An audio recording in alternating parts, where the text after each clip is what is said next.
and Halle drama took a turn, and it's all because DDG's brother duped started dragging Halle through the mud. He came out swinging and said Halle has been lying about everything, from the abuse allegations to what really went down between her and DDG. DDG's mom and brother duped jumped in real quick to defend him. They're basically saying, nah, this ain't the DDG we know. His camp is pushing the narrative that Halle is the one causing all the drama, not their boy. So here come the receipts. A video resurfaced of Halle being abusive toward DDG on a boat. Some thought it was all fun and games, but others thought it was sus. Then, another video of Halle being rude came about, but this time around duped, DDG's brother, was in the spotlight. It looks like duped got shoved by Halle. The video shows DDG telling Halle to calm down, saying there are kids around. Many dismissed this one because it was part of a show and it didn't even look that serious. DDG didn't look scared. Nobody looked in distress, but who knows? Now, some say this doesn't mean much. If they had real receipts, like a video of her swinging on him or going full WWE, that'd be one thing. But these are just little moments that feel more like reaching than exposing. Still,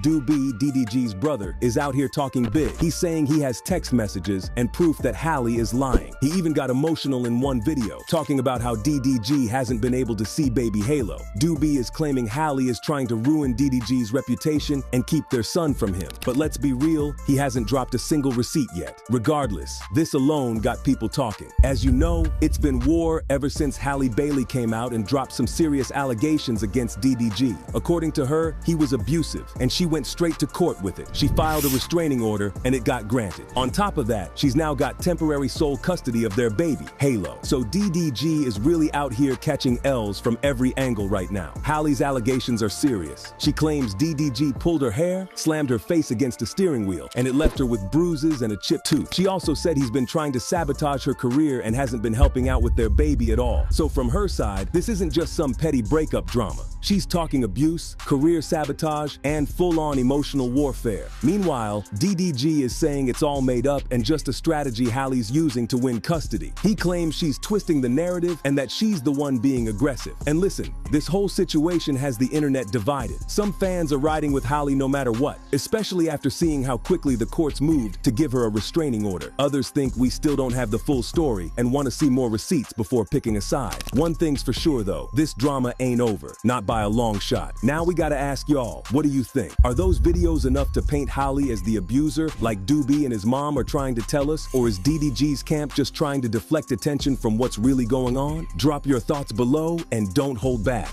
Y'all always keep it real in the comments. Jason Lee just blew the lid off this whole Tory Lanez case. While the mainstream media have been pushing one narrative, Jason just dropped receipts that got folks looking sideways at the entire trial. And trust me, what he shared might actually change everything we thought we knew about the Megan Thee Stallion shooting. Jason Lee says Tory Lanez texted him directly from prison and confessed that he took the fall to protect two black women, Megan and Kelsey. Tory claims he could have spoken out, but he stayed quiet out of loyalty. And now he's locked up for 10 years, painted as the poster boy for not protecting black women. But in his own words, he says he did protect them by not snitching. And to think they made me the poster boy for the unprotection of black women, when in all honesty, I protected two black women, one from getting shot and one from going to jail. Never said nothing in 8 to 10 years for them to live. It's a crazy, crazy place we live in. Jason Lee read that message out loud and made it clear, Tory ain't just crying for sympathy.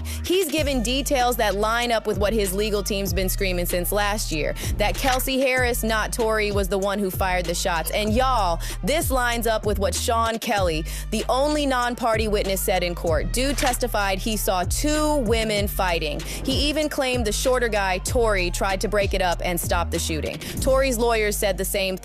Kelsey fired the gun 3 times before Tory grabbed her arm, and 2 more shots went off. But guess what? They said Tory never even touched the weapon. Now let's talk facts. At trial, they kept saying the DNA on the gun was inconclusive. But now Tory claims he pushed his lawyer to retest it, and get this, he was 102% excluded from the DNA on the weapon. Meaning, he didn't touch it, period. it was inconclusive on the gun DNA, but I always knew I never touched the gun, so I asked my lawyer to retest it, and sure enough, I was 102% excluded completely from everything, just like I said. So here's the real kicker. Why wasn't this brought up during trial? Tory's legal team now says the court suppressed critical evidence. His defense says this was a political trial, influenced by public pressure and media bias. And if you've been keeping up, Tory's team isn't sitting quietly. They just held a press conference alongside activist group Unite the People, calling on California Governor Gavin Newsom to grant a pardon. Tory's legal rep, Walter Roberts, also dropped bombshell claims. He said Kelsey Harris fired the gun, period. And even more wild, Kelsey's own bodyguard allegedly overheard her confessing to it. Now ask yourself, why wasn't Kelsey's DNA tested? Why was Tory the only one painted as the villain in a car full of suspects? 3 people were there, Megan, Kelsey, and Tory, but all eyes were on him. It's giving scapegoat energy. And remember, Kylie Jenner was also in the mix that night. Tory's team said she kicked both Megan and Tory out of her house after things got tense. Apparently, there was drama brewing way before the shots even went off. Some say Megan and Kelsey were already beefing over men like Ben Simmons and DaBaby. This whole situation messy as hell. And now that Jason Lee's airing Tory's prison texts, the internet is going wild. Tory even hinted he might be coming home soon. Could that mean his appeal is working, or is a pardon already in motion? I said, how are you? How you been? He said, incredible, in very high spirits and preparing to physically come home this year. Now, don't forget, Tory was sentenced to 10 years in 2023. But the way this new evidence lining up, the story is starting to flip. His legal team's fighting hard, claiming the original trial was full of holes and bias. And based on Jason Lee's intel, Tory been sitting on this truth for a minute. Meanwhile, Megan Thee Stallion been staying quiet lately. But fans are starting to ask questions. Why did she cut ties with Kelsey right after the incident? Why was Kelsey granted immunity before she even testified? Why was the only male witness ignored when he said the shooter was female? None of it adds up.